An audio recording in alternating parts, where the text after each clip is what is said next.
Bild, was er da macht.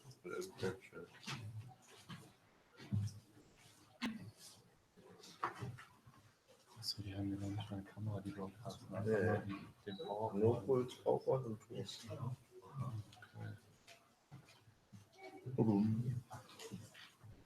Kann man auch von.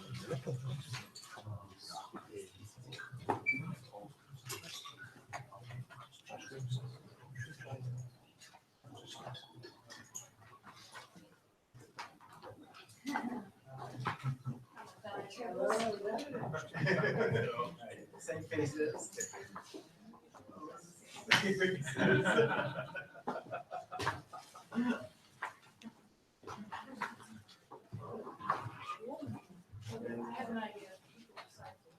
Die Catchbox immer an. Geld drauflegen, oder? Und da ist ja intern auch so ein kleiner Gate, aber. Er ist offen.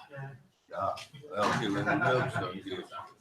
Ja, dann ist schaltet. Aber so hast du wenigstens Atmo noch, wenn sie daneben sprechen.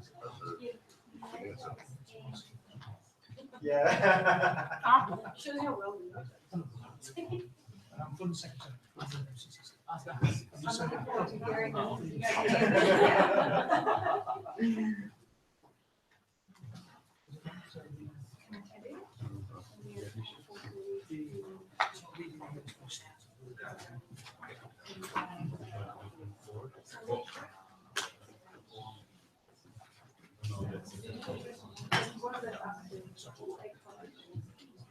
upstairs near Santiago de Chile on the other side. Oh, I didn't have that short.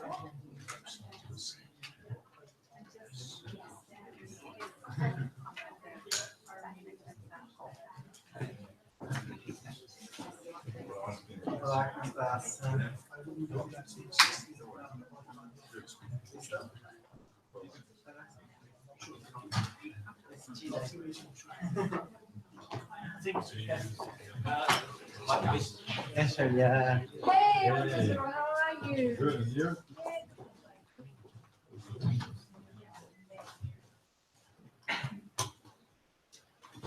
So here or there? Oh, is that what he said?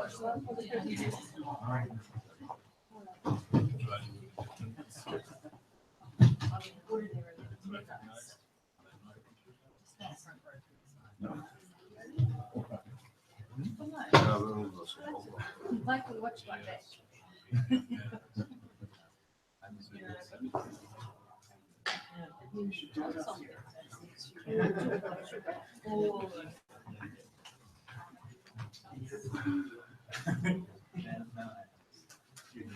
New Zealand. I am Chile. You are South. Chile and New Zealand, you could stay for free time. There are places that I went to. I went to Casablanca, to the vineyard there. Chile. And Santiago. Yeah. Yeah.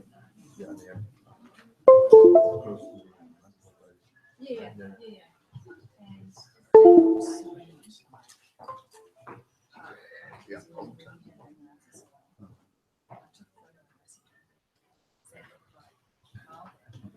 Ja, yeah, apart from the llamas. No, it's not llamas that can say.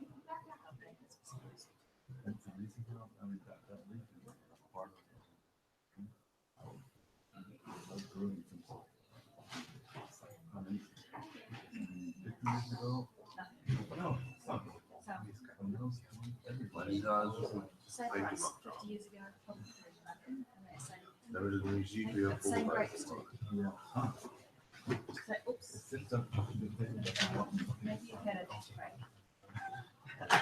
No, I shouldn't say this. Take a break. You know how to fix it? I saw this the other day, and was it something else we were at? There's a presentation first. I You didn't notice the news.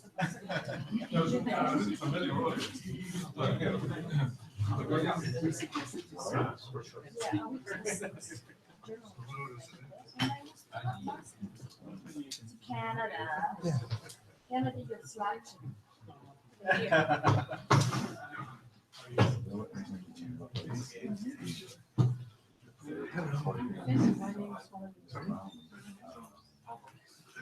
Andre, Vincent.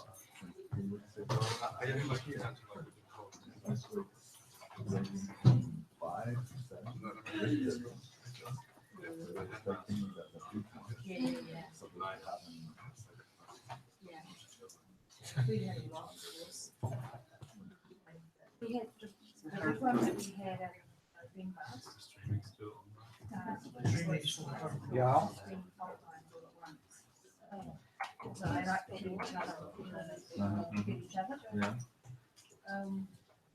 And we're still not getting our office because of the number of new ministries. So a lot of them. Yep. Oh, really? You seen the one? When we were at yeah. Second grade. So how does that work if it's? So how you think that? What's that? I don't know. Oh, one. Oh, Yeah, so it's we have quite a range of things. Yeah. That's why. So we sort of, sometimes five, sometimes 10. Yeah. I don't know. That was the one in the. Is that municipal? Christchurch. Yes. And you work at Too bad. But what we discovered is that some of the new buildings has a lot of Like we stay on. You're wonderful. Thank you. We are staying on. So we were staying on. And then we started doing this, quite a lot of the office. And it was particular, that particular area where I was working on that kind of thing. When I got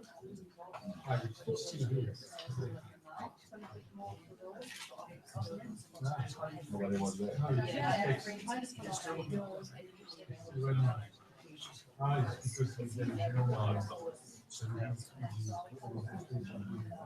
And it's to do with an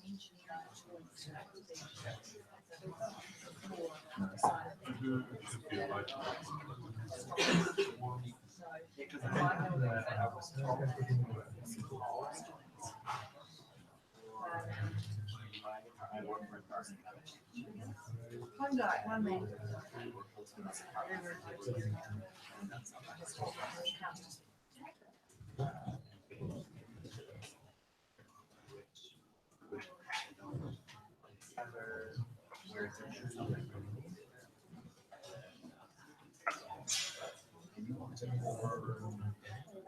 I was called a phone call that happened.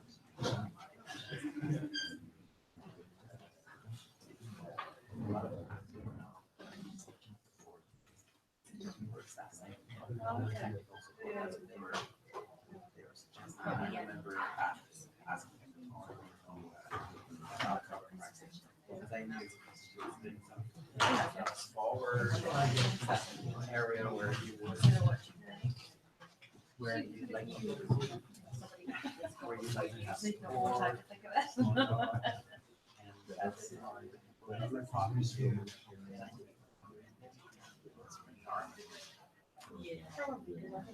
yeah, they were saying, So I think part of it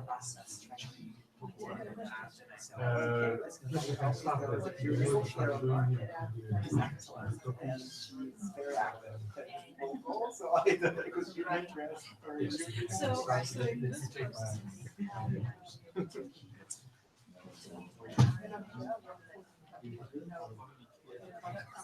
some cases, But my day job. Okay, that's okay. Anyway, I tried to see if we could collaborate because we were offering shares. We can do all that.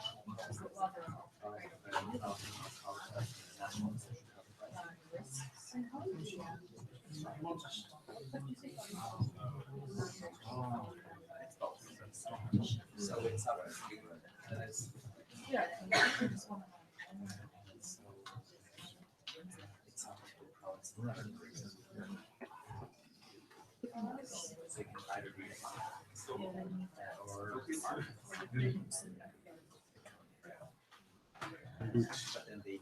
Without slides, if don't come in. I will do it without the slides if they are coming. Like, it looks like it's gonna be comparable. Right. You can show it on obnoxious. Anyways, I just thought that would be interesting.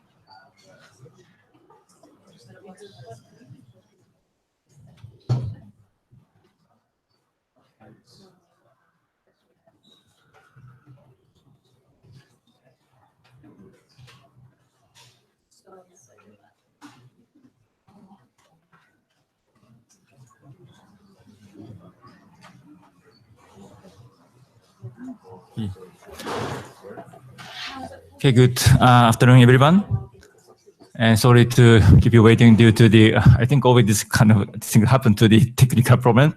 But welcome to the side event for the mitigation action through Article 6 of the Paris Agreement, organized by the Institute for the Global Environmental Strategies, IGES, and International Center for Trade and Sustainable Development, ICTSD.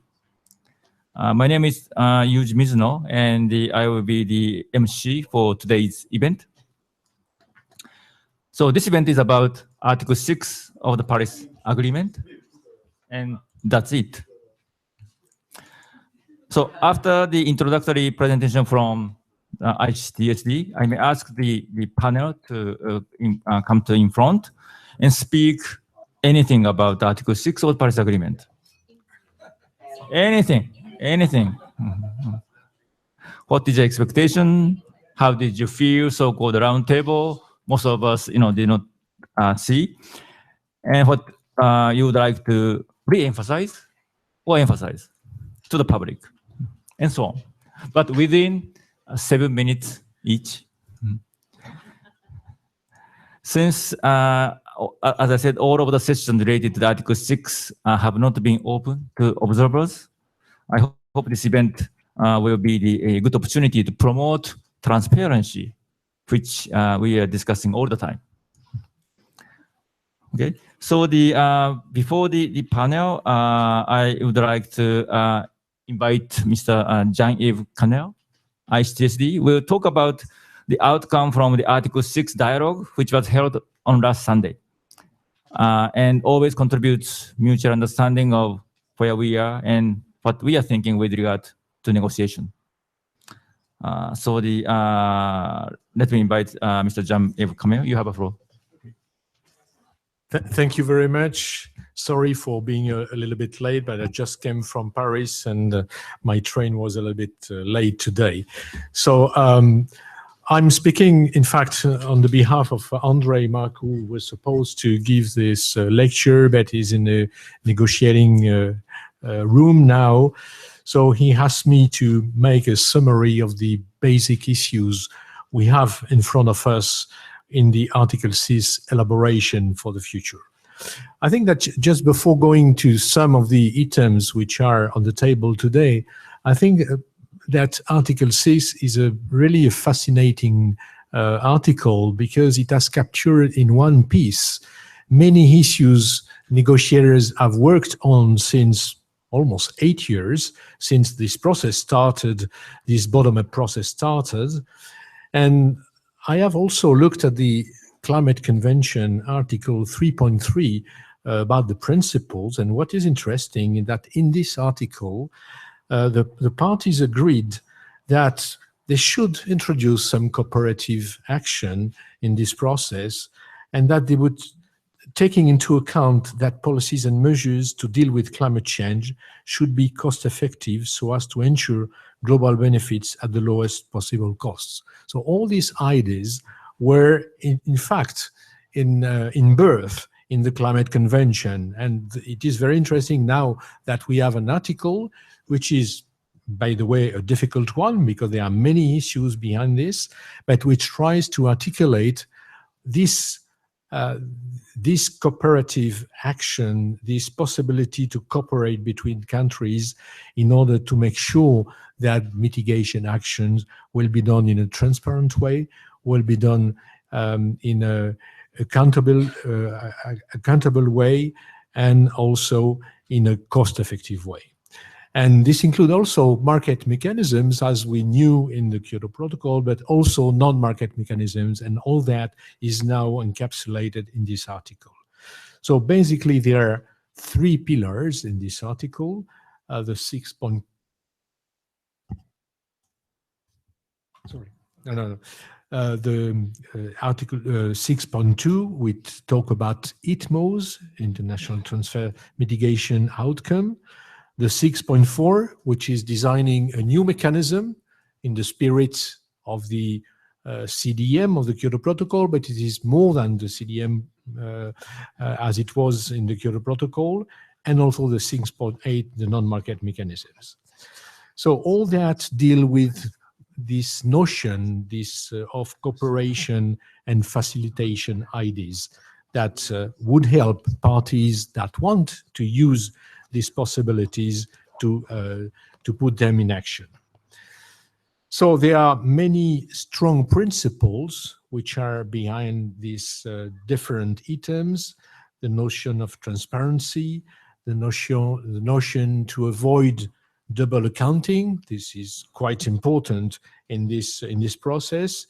The notion of mitigation, obviously, because we're going to decarbonize the economy, but also environmental integrity, which is an absolute necessity in this process, but also adaptation, which is part also of this article. So what have we today in our hands?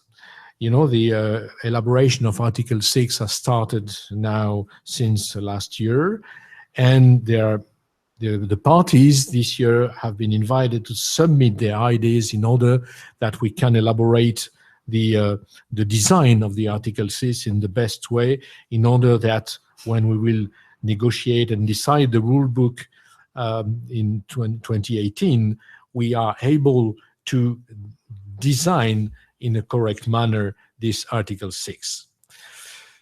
So now I'd like to come back to some of the basic ideas that have been put on the table by the different parties in order to see where we are.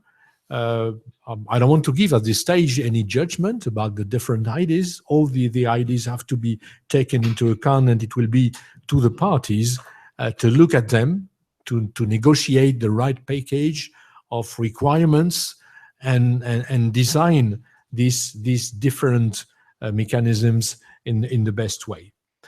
But before that, I think that it is interesting to see that there are things that have changed since the way the mechanisms were introduced in the Kyoto Protocol, where we had something which was the targets were not really top-down in the Kyoto Protocol, but the architecture of the agreement was top-down, and it was possible to design the assignment unit in a way very linked to the inventories of the countries, and then the notion of market mechanism was easier to implement, provided that we got this integrity in the inventory of the countries.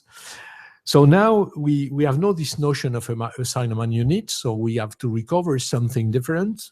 But it has been replaced in the concept here by this notion of international transfer mitigation outcome. So we are talking really about a reduction and not an allowance to emit. So this is really a semantic difference than in the Kyoto Protocol. So I think that I'm going to now give you basic ideas which are on the table today in the Article 6 discussion, in order that we have the possibility with the different persons that will follow me that are in the negotiating process, that they give their ideas and their views. So let me take the right thing. I have just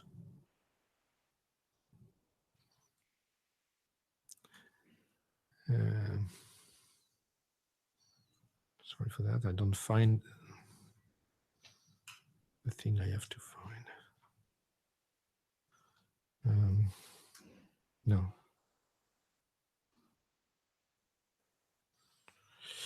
Sorry for that. Okay. Okay. I'm sorry. There is one file that was lost. So let's start with the Article 6.2, which is this definition of ITMOs, the International Transfer Mitigation Outcome. So there are many, many ideas around this. So there are ideas that say that they need to be expressed quantitatively in CO2 equivalent, and who is calculating the CO2 equivalent. The question, any mitigation outcome should be an ITMO. Should we talk something that would resemble to an assignment unit? Do we consider offsets or not? So offsets, baseline and credit process. Do we allow carryover or bankable units? And do we mix the 6.2 units or the 6.4 units, which are issued from the Sustainable Development Mechanism? Do we have fungibility between these units? All these questions are put on the table. And so at the end of the day, we will have to design something where different parties agree and that makes sense in view of the goal, the ultimate goal, which is to facilitate the cooperation between countries. There is also an issue about the scope of Article 6.2, what is covering exactly. Do we talk about diversity, innovation, about multi or plurilateral? Do we talk about ETS of countries linking bilateral crediting mechanisms? Or do we talk about only reductions in the NDCs against an absolute cap? And we know that there are some NDCs that are expressed in absolute cap, but the others are expressed in intensity targets. So how we can reconcile that? This kind of problem, have been raised in some ETS in the past. I'm remembering the UK ETS at the beginning, where there were coexistence of intensity-based targets and absolute targets, and the administration had to design a mechanism in order to reconcile both. Do we talk to something which is resembling Article 17 of the Kyoto Protocol? Do we have linking or not between the different systems? These are questions which are raised as well. I think one important question that we have to talk about, it is the accounting question, because at the end of the day, this is something that we need to avoid. This is double accounting. This is expressly written in the article. So we have first to ask the question, what is counted and how we track the units? Do we have serial numbers? Do we have an international transfer mechanism? How we do the transfers? And do we have international registries or national registries? Obviously, in the spirit of the NDC and the domestic public policies of the country, I'm sure that each country will build registries in order to count the units. If we have transfer, how we manage this? Do we need to have an international registry? Do we have to have something in order to track the units at international? I think these are questions which are raised. And also are remembering that when the EU ETS was designed, this question was raised, because at the beginning of the scheme in the first years, there were national registries in each country. And then later on, there was this idea that we needed to have something over the national registries that would count for EU as a whole. So, exactly the same questions are raised here and have to find solutions in order we can live with this in the future. So also how much it is counted. 1 minute. Okay, so I will go to 6.4. What is the relationship of accounting with NDC types? The question I've raised already, and how it is counted. So there are also questions related to governance, to environmental integrity, to supplementarity, issues that came in the negotiation many years ago in the Kyoto Protocol as well. So I'm not surprised that these questions are raised again when we are developing the Article 6, which is a little bit more complicated. Going to 6.4 now, which is something new because it's a new mechanism. And the basic questions we have to ask, it is what is the purpose of this 6.4 mechanism, new mechanism? Is it only a continuation of CDM restricted to the different scope and countries that were able to use CDM, or is it larger? Is it larger in scope, and each country should be able to build credits or to build credits on this mechanism? There is also obviously a question of governance linked with this, an accounting issue, and to build the relationship between Article 6 and the Paris Agreement. And we have also the question of eligibility, sustainable development, and the environmental integrity of the scheme that are raised in the same time. Finally, I think that we have to mention the Article 6.8, which needs probably a more fundamental discussion first, but it is interesting, it is linked with this Article 6, because yes, the non-market mechanisms can play a role in mitigation, they can play a role in adaptation, and this is maybe a first step for bringing countries together in the same boat. And I think that something that was found difficult at the beginning, now we have to to see that as a positive way in order to include whole countries under the same article. So I'd like to finish that. I think that there are many issues that I've not put forward, but it would take too much time. I think that now it will be interesting to listen to people that have negotiated this article and that are in the negotiation process to design the Article 6, to listen to their views. And I'd like to thank you for your attention. Okay, thank you. Thank you. Thank you, Mr. Kaneo. Then I would like to invite the panel to sit in the front of.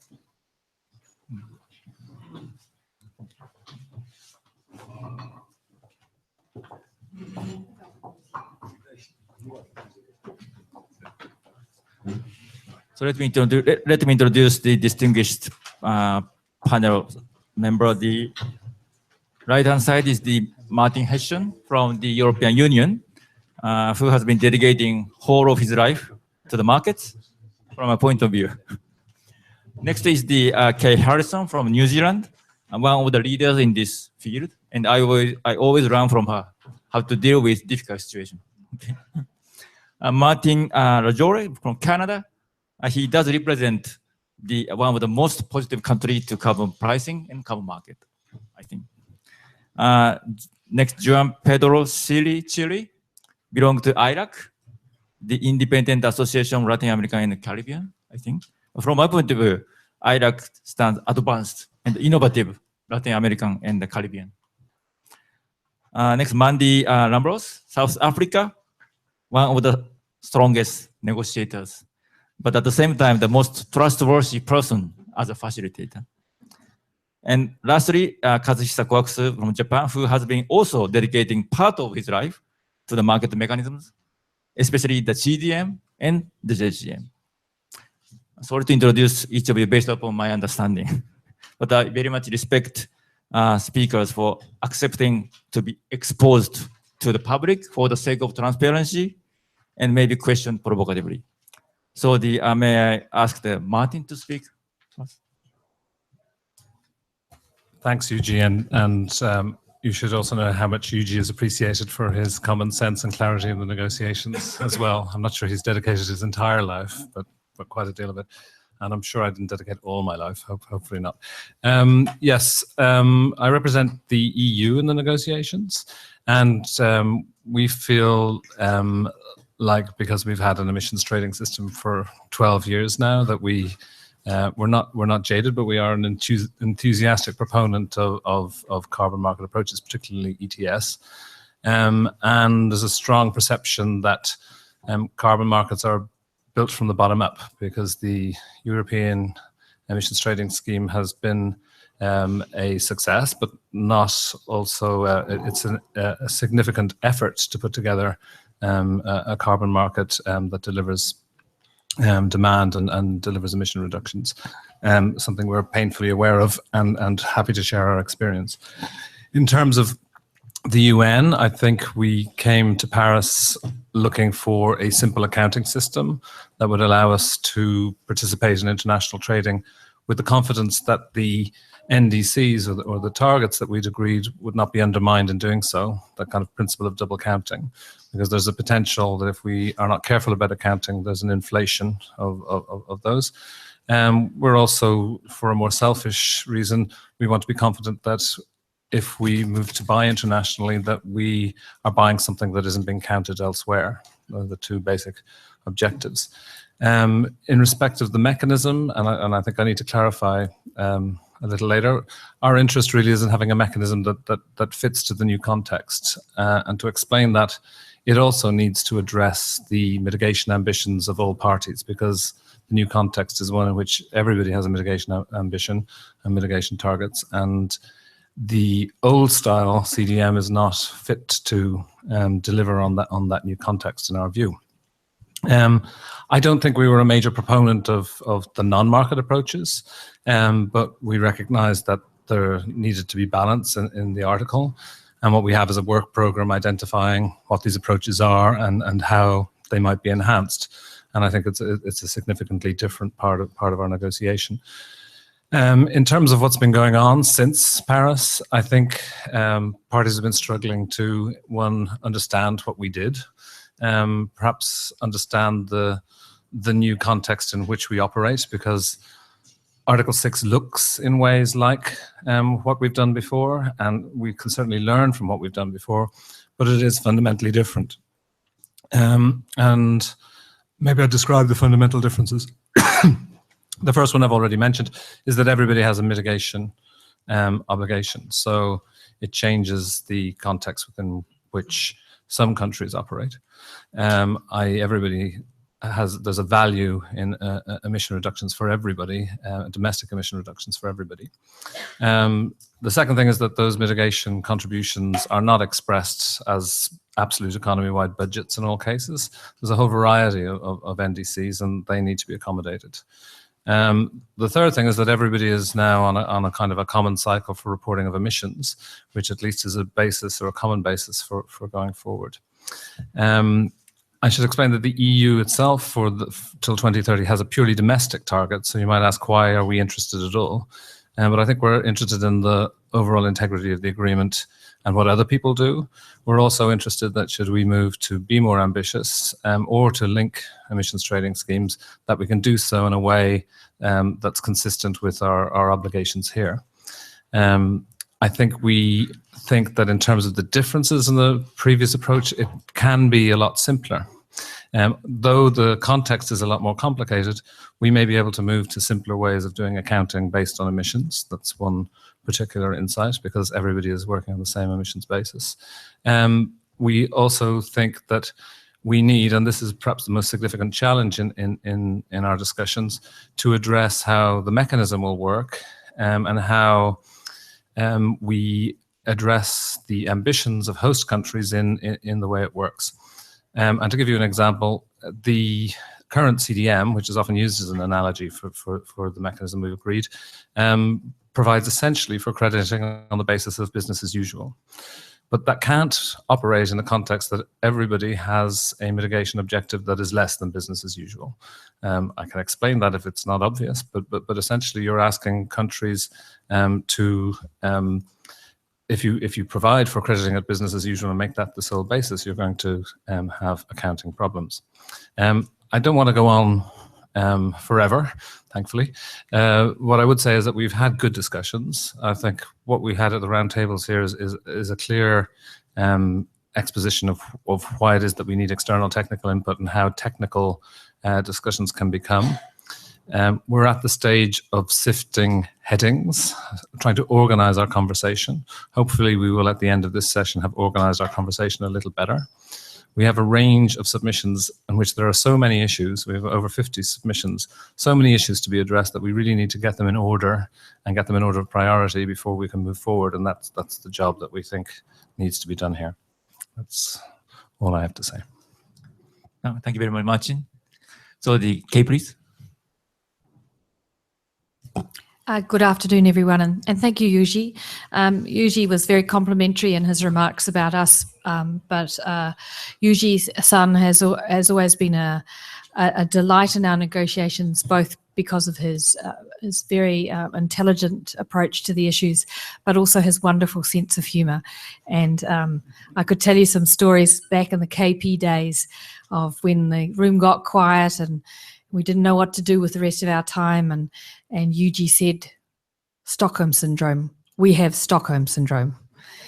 And I think he was right. So thank you for inviting me to speak on behalf of New Zealand, or as New Zealand, I guess. New Zealand, like the EU, has had an emissions trading scheme for a long time, ours since 2008. And we are looking forward to our third target, this one under the Paris Agreement. And for that reason, it makes it quite challenging for us, particularly if you consider our emissions profile, where we have a large amount of renewable electricity generation heading to 90%. And 50% of our emissions are coming from agriculture. So that's the biological emissions of sheep and cows, basically. And that's pretty hard to reduce unless you kill the cows, basically. But we talk about that quite a bit, but don't quote that anywhere. I'll get into a lot of trouble back home. I think it's disappointing that many of you have not had an opportunity to see what's happening in the negotiating rooms. Certainly for New Zealand, we wanted those sessions to be open. We don't see any reason why they shouldn't be. And so I will try to help give you a flavour of what's been going on in the spirit of transparency that Yuji mentioned. So, like Martin, we found the roundtables very constructive and interesting, and we learned a lot, and we talked a lot with one another in a way that we don't get to do normally in the negotiating room. But it's important to remember that in Article 3 we've got some products to deliver by the end of next year, and one of the things we struggle with is that we are trying to be balanced, and that balance is sometimes expressed as identical approaches and identical outcomes. But to be clear, the outcome from 6.2 is guidance, in our view, a accounting guidance. That's the way we read the decision and the text. And that's about those internationally transferred mitigation outcomes. And many of you may have thought, why have they come up with another term? Don't they mean credits or units? Well, we wanted to be inclusive of tons of reductions or tons of mitigation outcomes, which could be sequestration, that's transferred between NDCs, between countries, parties to the agreement. So it's not about units in an emissions trading scheme. It's about one country and another saying how much it's delivered towards its NDC that it has actually got from some other country, and making sure that other country is not counting it too. 6.4 is modalities and procedures for a mechanism, and as Martin has said, this is a new mechanism. It's different. And 6.8 is to undertake a work program, looking forward to a decision on this interesting possibility of cooperative approaches between parties, once again, to make the boat go faster in climate change terms. The challenges for us are many. As is natural, I imagine, in all negotiations, people are trying to put back in to the Paris Agreement or rewrite the Paris Agreement to fit back in some of the things that are not there and did not make it through the process that led to the Paris Agreement. they are trying to put back into 6.2, for example, concepts in our view, which were completely lost, if you like. We see 6.2 as a bottom-up opportunity, and some still want to have international oversight in some kind of governing body multilaterally. For example, that's just an example of the things that people are trying, in our view, to put back in, and that's a natural part of the process, but it's very important in our view to be true to the Paris Agreement and the decision, and to quickly understand what is our shared interest. And I think there's a very strong shared interest in environmental integrity among all of the negotiators. For New Zealand, we are anticipating this cooperation that we see emerging. And one of the things that I will do while I'm in Bonn is I will talk to countries with whom we think we might cooperate in all sorts of different ways. Because as I said, our ambitious target is going to be challenging without the ability to source some of our emissions reductions from others.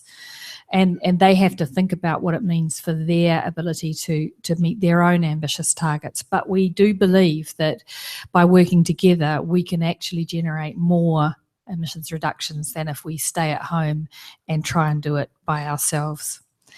But we also feel very confident that in spite of the difficulties in the negotiating process and whether or what might come out of this, that as Jean-Yves said, the convention has encouraged cooperation among parties.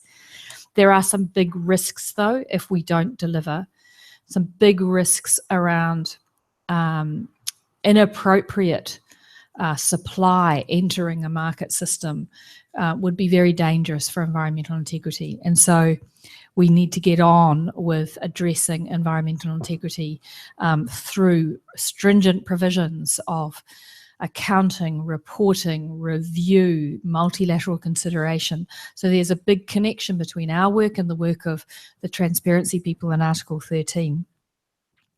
But it's quite hard for us. Most of us come from a KP world. I remember distinctly thinking some time ago, how on earth could you run a system like this without AAUs? But we have to somehow liberate ourselves from our old thinking, but learn from our past experiences. So I think I've probably said enough. I'd invite you to read New Zealand's submission. And once again, thank Yuji-san for inviting me to speak. Thank you. Thank you very much, Kay, and thank you for your remarks, as well as your intervention was accurately 7 minutes, incredibly. So next, Martin, please. Thank you, Yuji. I am new to international negotiations on climate change. This is only my second session, but I highly value, Yuji, your experience and your knowledge, and also your sense of humor. Very much so. Thank you for inviting me to speak today. As some of you may know, Article 6 is near and dear to my minister's heart. Minister McKenna played a leadership role in bringing forward Article 6 in Paris in 2015, which I would say makes my job much easier by having a minister that knows about the importance of carbon markets and the role it can play to reducing global emissions, but also to have Canada play a key role in trying to bring the discussion forward and moving to the implementation of the Paris Agreement. In our opinion, in Canada, carbon pricing is an effective tool to reduce emissions and stimulate investment in green infrastructure and low carbon innovation. Earlier, actually last year, the time flies by very quickly, our government presented a pan-Canadian approach. So it's called the Pan-Canadian Framework on Clean Growth and Climate Change. And this was a Pan-Canadian consultation process, engagement process with all of the provinces and territories, Indigenous communities across the country, businesses, Canadians. Canadians could just go online and submit ideas. So it was really a consultative process to bring everybody on board to addressing climate change and clean growth in our own country. Which brings me to the importance of having non-state actors and civil society engage in this process. So as you can imagine, we were quite disappointed when the observer organizations had to leave the room yesterday and could not listen in, because we believe in bottom-up approaches. We believe that the real actions will happen on the ground, and everybody has a role to play.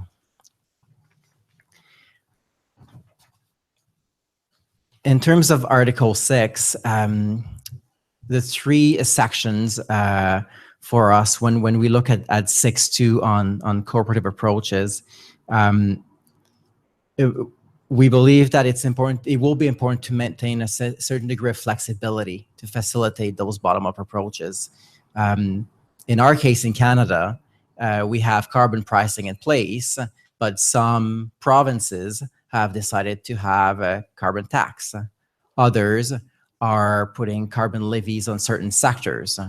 And some provinces have decided to join the cap and trade system that is linked to California. And then so from our point of view, we want to be in a position where Article 6 will enable parties, including their subnational governments, to implement the tool that responds best to their needs.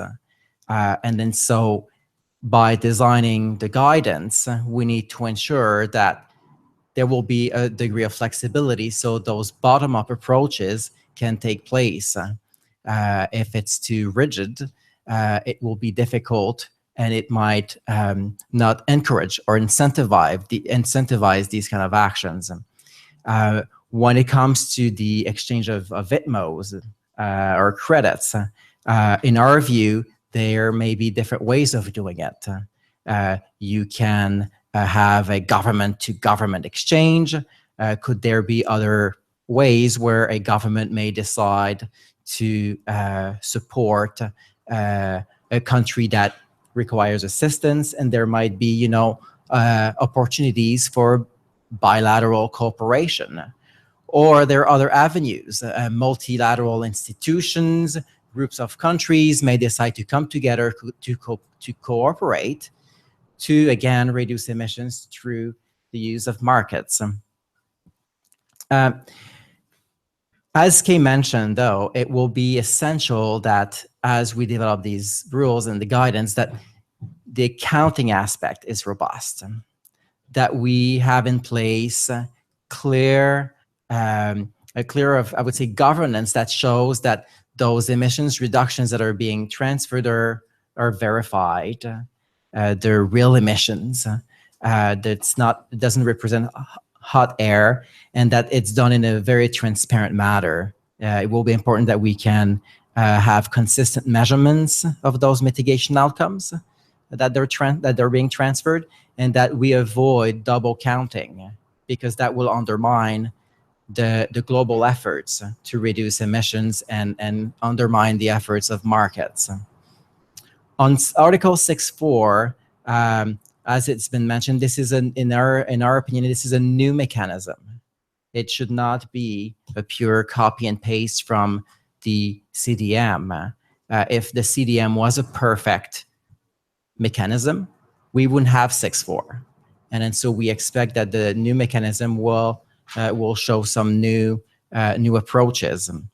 And finally, on non-markets approaches, from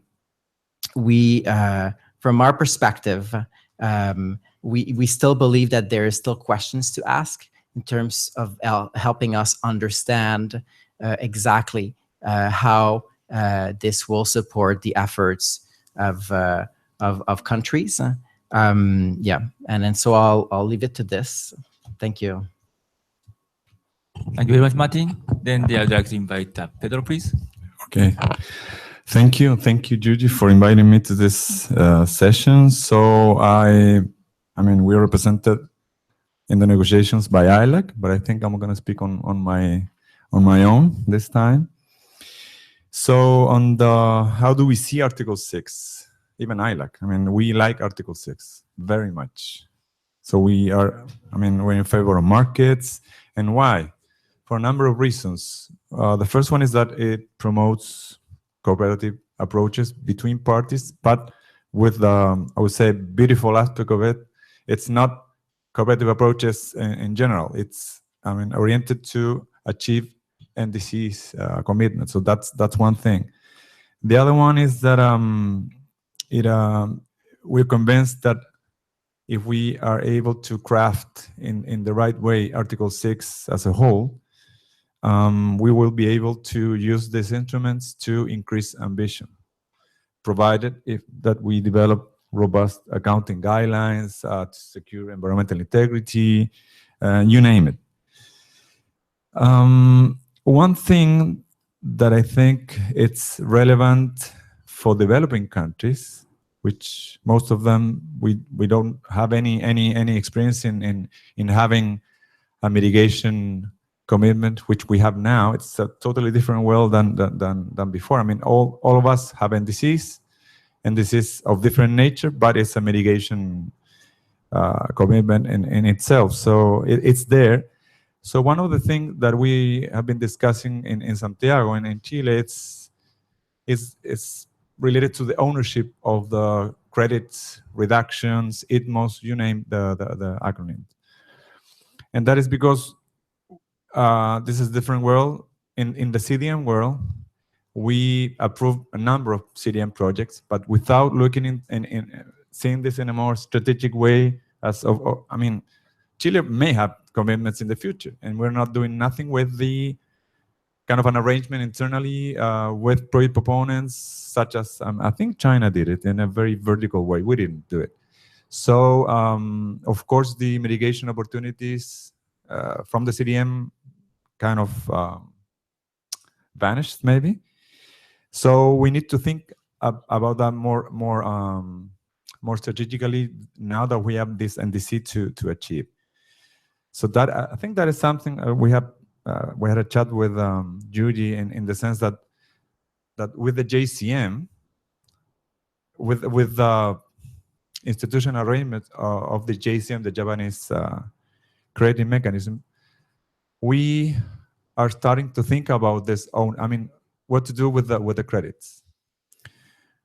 We have the NDC as all other countries, but in our case, we don't have any second step which is needed in order to define sectoral responsibilities in our country. So that is the difficulty.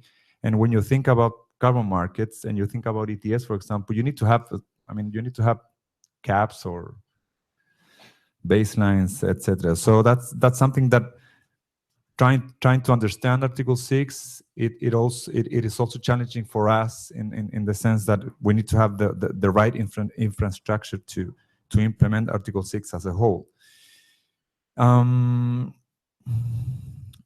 Yeah, in terms of, I would say, of the way we're working here in Bonn, it was really surprising and it was in a positive way how the roundtables went.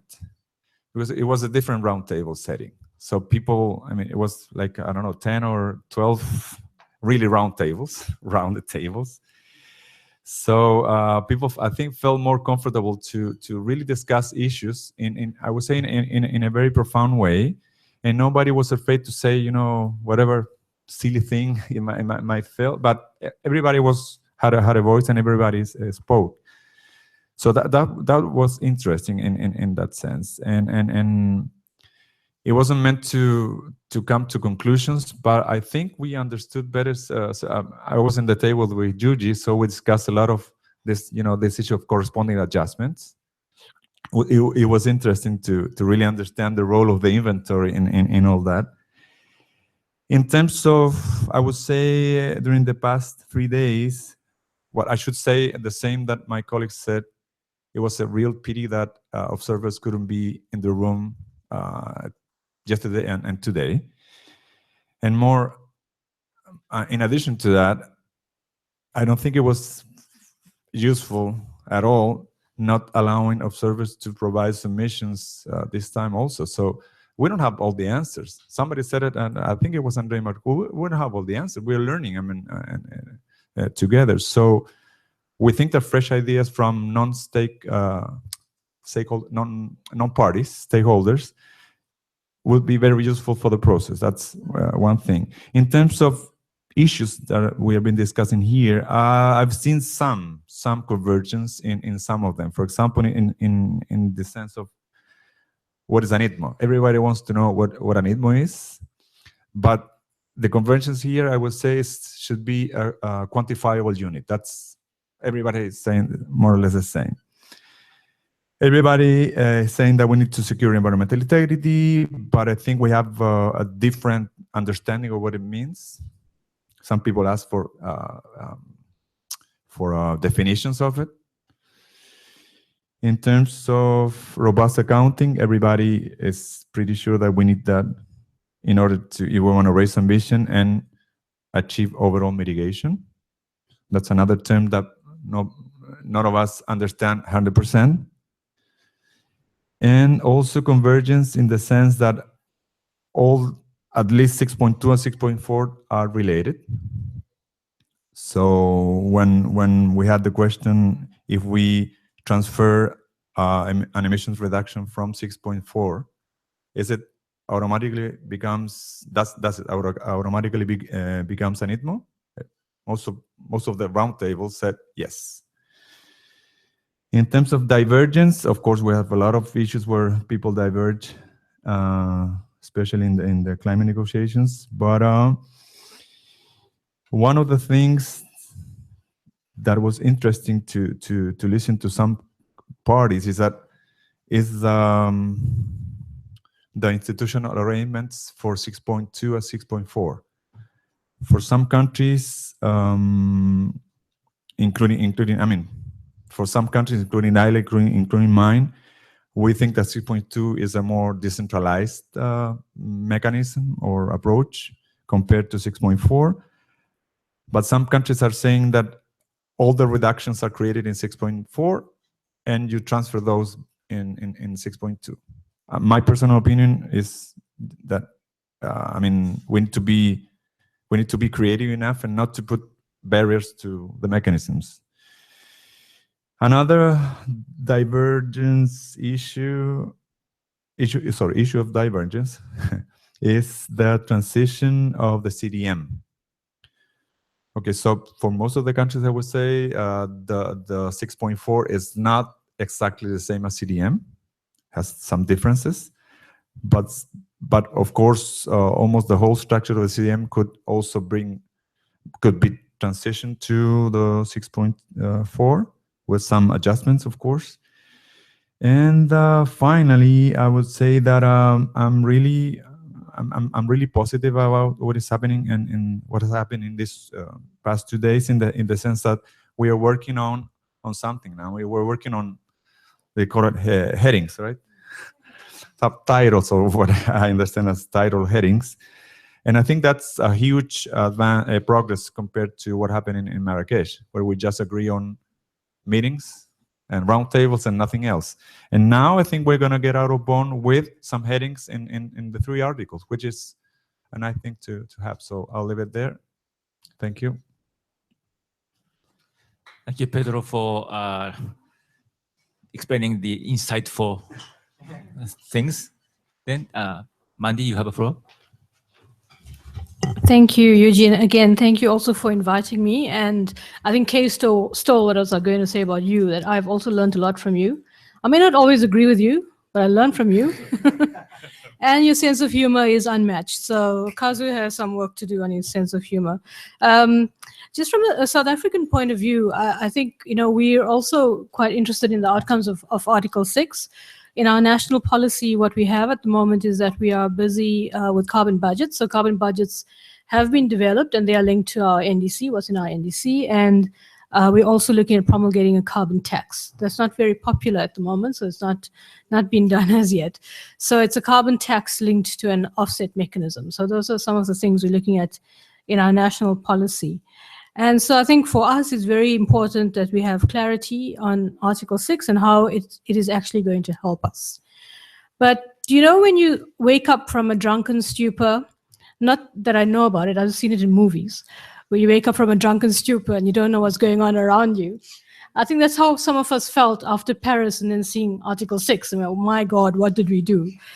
But I think there's something for everyone in there. There are some of the things that make us around the table feel uncomfortable, but I think there's things that we can work with. You know, Article 6 is about cooperation. How can we help each other as countries? Because like everyone keeps saying, we don't all have all the answers. And there are some countries that have had experiences like with the ETS that could help us. And we've had experiences on different issues that we could help other countries. And I think it makes it an interesting world where we're all in this together for now.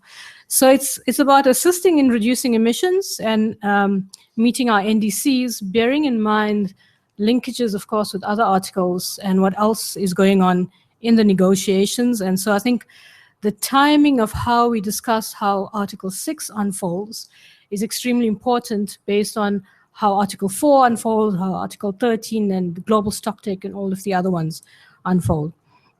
I think, you know, given where we are now in the Article 6 discussions, as much as we say it's taken us so many years, I think it's an achievement. Article 6 was an actual achievement based on, I don't know if you guys remember Copenhagen and how far apart we were in Copenhagen. And, you know, there are times when we thought, actually, we'll get nothing out of Paris. So I think that was, you know, despite the drunken stupor, I think it was quite an achievement. We have differing views as countries, as you know, that's why we're in negotiations on the details. But what is important is that I think all of us place emphasis on the same issues. So the headings or the titles that the others have spoken of are important to all of us. So things like, and I think the others have already mentioned it, but things like environmental integrity, making sure we have robust accounting, the voluntary nature of Article 6. So you don't have to do this, you know, it's up to you, it's voluntary. But once you choose to do that, then you must be subject to the whatever rules and accounting standards and governance issues that we come up with. That it's all inclusive and that we all care about transparency and about reporting. There are many areas, like Joan just mentioned, that where we don't agree. So governance is a big one on how to govern. We agree that there must be governance. How we govern is what we don't agree on. Issues like supplementarity and Kay's not throwing anything at me. Okay, I was just checking. So, which are not explicit, but implicit for some of us. And there's some other details around the design where we do have areas of divergence. So I think what's important going forward is that we recognize that we have convergence on what's important, and this how do we work through the details of that. And of course, key to meeting all of this is key to all of this is meeting sustainable development criteria, which we always emphasize is defined nationally. So every country knows what's important for their own sustainable development. Like the others, we have found the roundtables to be extremely useful. I was also surprised when we discovered it was actual round tables. We thought it would be a big rectangle, which we're all sitting around, but it was actual round tables. And what was very nice for me was, you know, in any room, in any discussion, you always get people that dominate the conversation. And what was good for us was that we heard voices around the table that you don't normally hear in the negotiations, and they had a lot to offer, a lot to food for thought, which I found extremely useful. So the roundtables were extremely useful, and I think also the submissions. There were a lot of submissions. It was very useful to go back and read all of them. It would have been great to have submissions from observers. It would have been great to have you in the room as well. We depend a lot on technical input from technical experts. So it was unfortunate that we didn't have that. And what the roundtables showed me was that sometimes we understand things differently from each other. And that is why we have, you know, the areas of divergence. So we have the same values, say, let's say environmental integrity, for example, but we understand differently what it means and how it needs to unfold. And this was, even for me, and English is my first language, even for me, you know, understanding some of the concepts was very different from where another person understood it.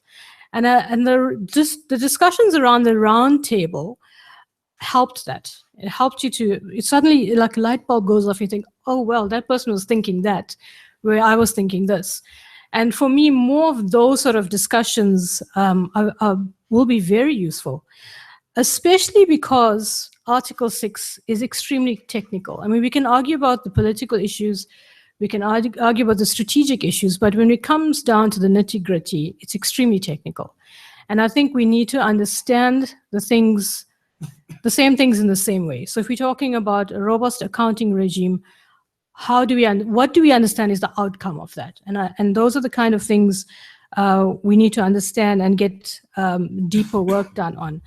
Some of the other issues, that we would like to see some technical work on and have deeper understanding is on things like scope, whether something falls inside the NDC or outside the NDC, how does it impact? What is the impact of that?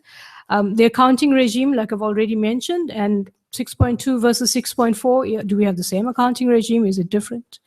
The transparency framework, corresponding adjustments, all of those things, I think, are terms. We say climate change has invented a new language, and it really has. There's a lot of terms that we're all trying to get to grips with.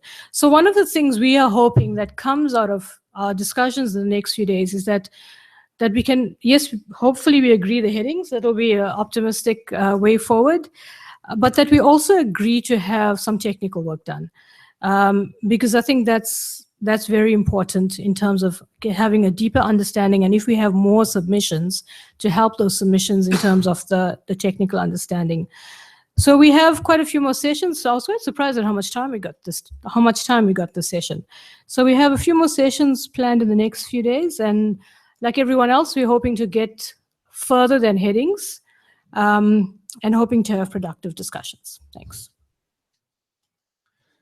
Thank you, Mandy. And the last, of course, not the least, Kazu, please. Thank you very much. And thank you also for IGES and ICTSD to organize this event and also invite us. And as mentioned, I'm, of course, also learning always from all of you, including UG for any humors as well. Yeah, for first, we are asked by talking about Article 6. And when I first saw Article 6 in Paris, I really loved it when I saw it, because it has everything, including it has a bottom-up approach, as well as a top-down approach, as well as so-called non-market, but which includes everything related to international cooperation. So Article 6 really enables us to really work together, everyone, different approaches, to really mitigate emissions in order to achieve our all common interest, that is how to address climate change. So the questions now we have is that how we can cooperate. I think that is some kind of answer that we need to provide by 2018.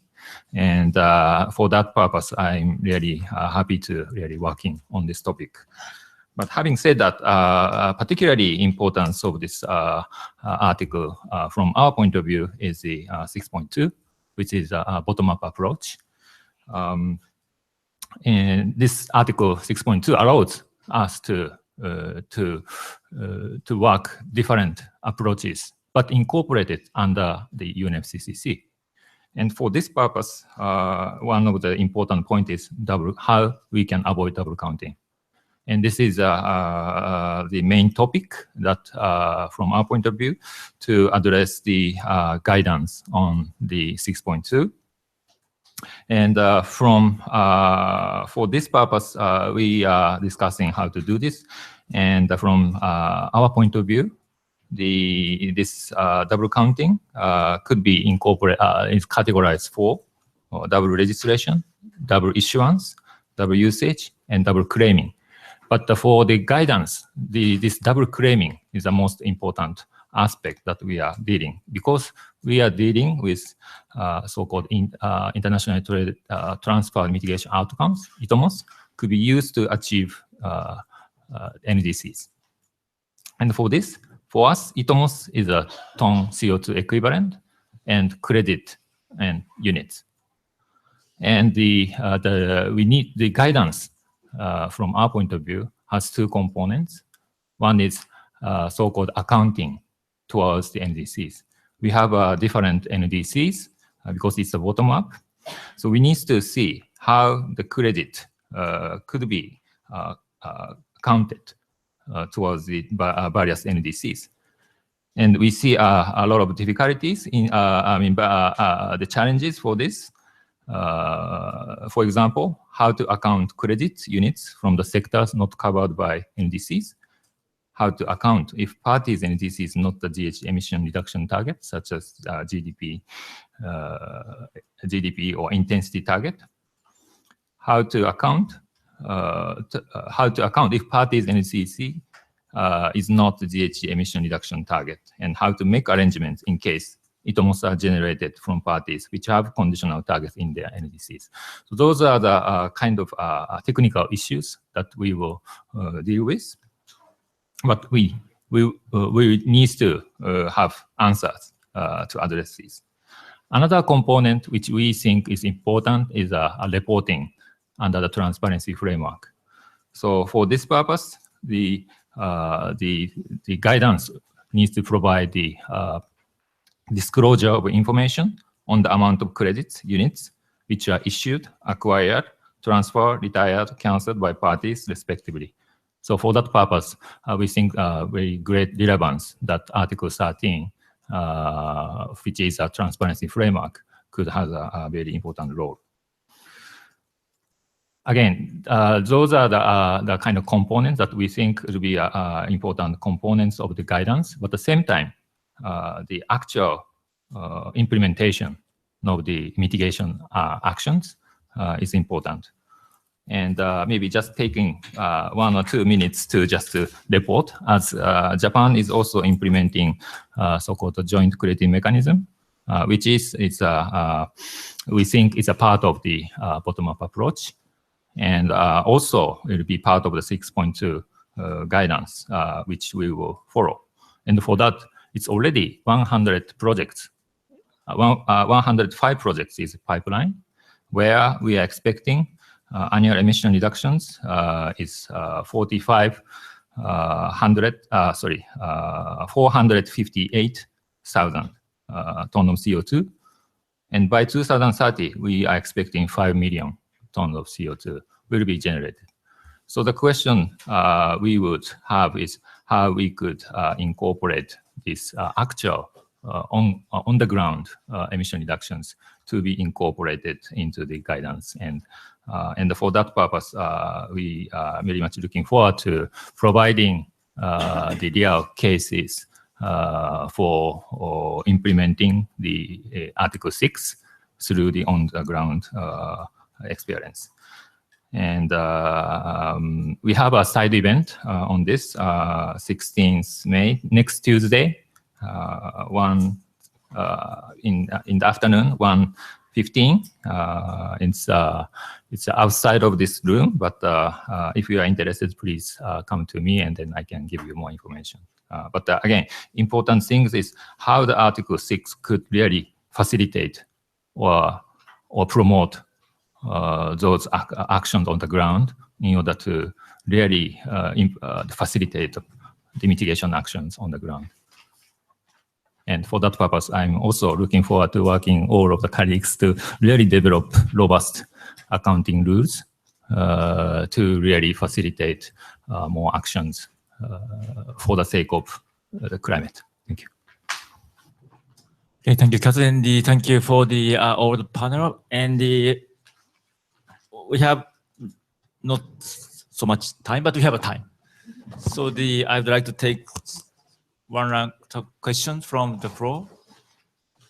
Are there any questions?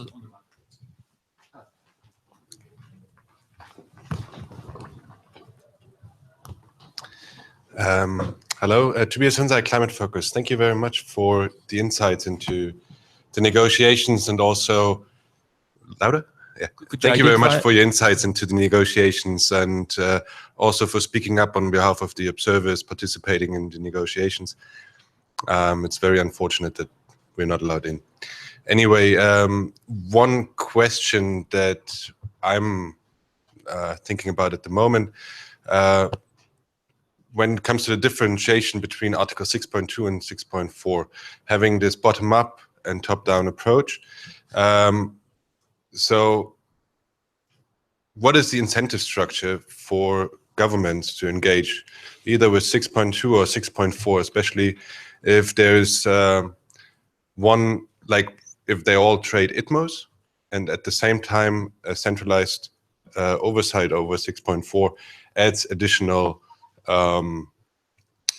structures and resources to that process. So I wonder what the incentive structure behind engaging with 6.4 would be in that case. Thank you very much. Could you identify yourself? Tobias Hunzai, Climate Focus. Thank you, sir. And I think I cannot ask all of you to answer. So I may request maybe 1 or 2 persons to react. And any other questions?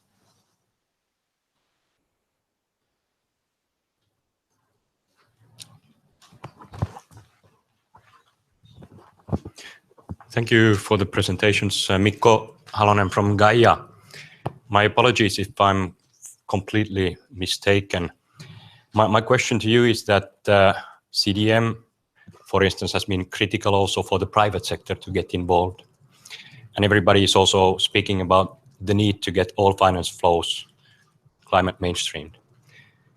So my question is, how much are you looking at while you're creating the guidance, that the guidance will also be the kind of guidance that will engage the private sector and the innovation and help turn all the big finance flows also into climate compatible? Are they participating as observers or in some other way contributing to your work? Thank you. Okay, thank you. Then who would like to respond to the first question with regard to the incentives?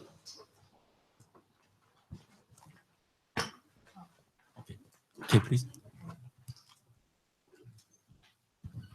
Thank you. Thank you for that question. It's a very good one, and it goes to the heart of some of the anxiety that people have about the bottom-up world versus the top-down world. And I guess there are those who are concerned that the 6.2 world might, or they read it as somehow lax or lacking in constraint or rigor or rules. And certainly we don't see it that way at all. So we don't see the outcome of a top-down world in 6.4 and a bottom-up world in 6.2 as resulting in an incentive to go to 6.2 if you fail to get a project approved in 6.4. That must not happen. And that is why it is more complicated for us, but we need to create an equivalence of stringency, an equivalence of confidence in the way these two different approaches operate. But I also think that there is a fundamental difference in probably how they will be used. And some of it is about scale. I think about 6.2 as a perfect location to manage linked emissions trading schemes between countries with quantified economy-wide emissions reductions targets. That's a perfect place for that. And I don't see 6.4 as a place for that. But I don't see 6.2 as limited to that. But that issue of stringency and balance is critical. But I think it's a mistake to assume that top-down means stringent and good and safe and confident, and bottom-up means lax and not so much. So please try and let that one go. But we do have a complex job in that space. Thanks. Thank you. Okay. Then Mandy, please.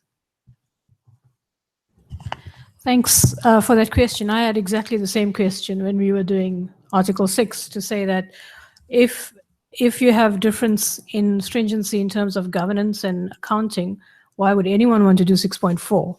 So I think the answer is somewhere between what Kay said and somewhere with what unfolds in the negotiations as we go forward. And I think it's a difficult question to answer now. We need to see how it unfolds in terms of talking about the stringency in the accounting on both and on the governance issues. So I agree that bottom-up doesn't mean it's less stringent, and top-down doesn't mean it's more stringent. I mean, top-down, we had that in the CDM, and people still, still got around the system in some cases. So I think we need to see how it unfolds in the negotiations and try and, that's the point of getting rid of all of the problems we've had with CDM on those issues is how we negotiate in the design going forward. And I just want to take a stab at the second question on the involvement of the private sector. I think I always say this to colleagues in the private sector, is that the best place to influence the negotiations is at home. It's very difficult to come here once positions have already been developed by national governments. And obviously you can influence, with publications and with side events that you invite negotiators to, but it's crucial that you get involved in national processes and consultative processes in developing national positions. So in South Africa, for example, we have a very thorough stakeholder consultation process. So the NDC was just developed through a stakeholder consultation process with inputs from business and from civil society. And the same is being done for the negotiating position. So it's not about here's the negotiation position, give us your inputs, but getting inputs on how you as a private sector who have implemented a CDM project, what are some of the things you would design into the new mechanism? So that kind of input, I think, at a national level is very important. Okay. Pedro? Very, quick on the first one. 1 minute, please.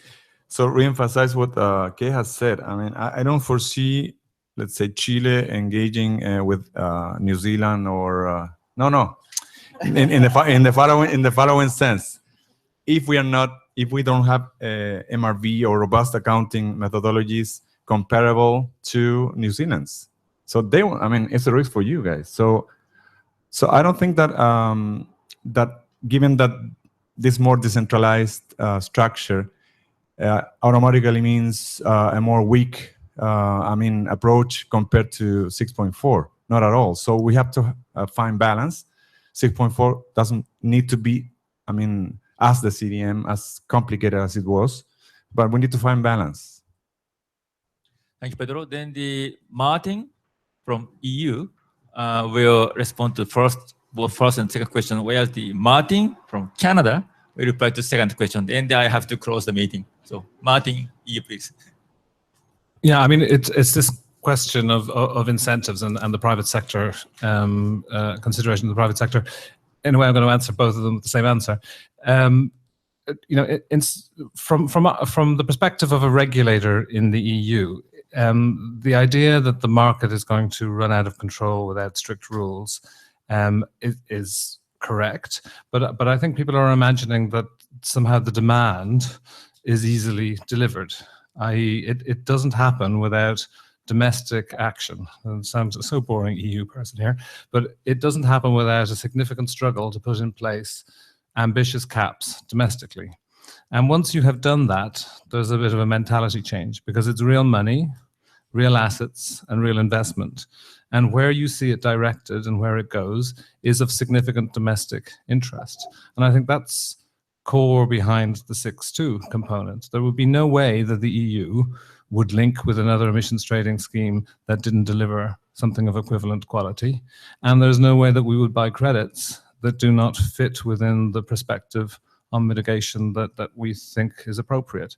And that's regardless of what's agreed here. We would like the rules to enable us to rely on the rules. If the rules are not adequate, it will be a barrier to trading.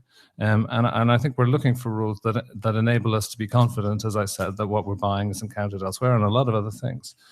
So this perspective that 6.4 is more credible and 6.2 is not, I think needs to take that into account. What I think 6.4 is for those that don't have the capacity to put together something under 6.2, like an emissions trading scheme, that it facilitates them engaging in the market. It also has to be remembered that, in a way, 6.4 is just a seller perspective. So there's a an interest there. And of course, we're interested in the private sector perspective. But I think occasionally there are other perspectives that also need to be well understood. This doesn't drop out of the sky without a policy input to start with. Yeah, and from a Canadian perspective, we're highly involved and engaged with the private sector. Actually, our minister is asking us to talk to the private sector because that's where the innovation will happen. That's where the new ideas will come from. And then so it's, I think governments need to engage. We certainly do. And even before we put forward our own submissions, we talk to them. I can think of the Canadian Chamber of Commerce or AIDA, or like we talk to them and we want, because again, we do not have all the answers. And a lot of it is out there. And we want to make sure that whatever is put in place will enable businesses to participate because they can produce and help reduce emissions. There are also other, I would say, forums where the private sector can get engaged. And here, like I could think of the CPLC, the Carbon Pricing Leadership Coalition with the World Bank. It's an excellent place for businesses to engage with government and leaders on carbon pricing related issues and exchange ideas and get to understand better the issues. But it's certainly, from our perspective, an essential part of engaging in bottom-up approaches, which is also at the heart of the Paris Agreement. It's all about it's bottom-up, while the Kyoto Protocol was more of a top-down. Like we're in the new world, and then so that's what we're trying to embrace here. Okay, thank you very much. And I think now we are almost 4:30, and I would like to close this segment. But before that, please join me to give a big applause to the greatest panel. Thank you very much.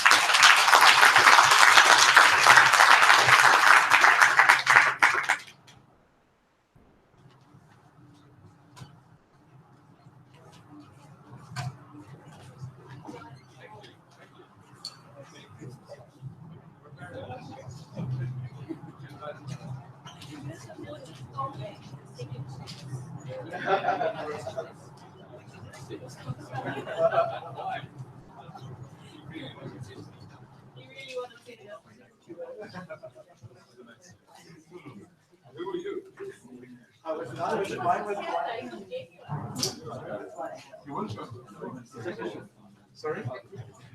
No. You know, I use the slides and so we have long to show them. You have to be flexible with this kind of situation. Okay. But I wanted to say because there was one. Okay.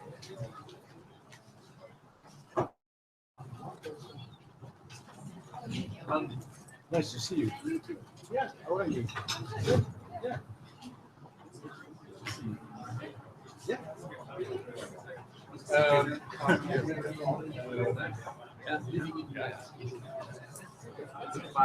At 5. Okay, see you at 5. Something.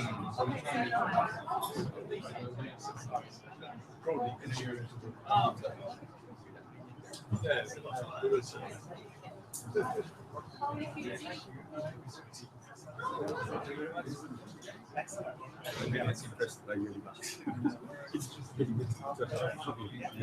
Okay. Thank you very much. Sorry for the rushing. Sorry. It's always technical problem. No, but you.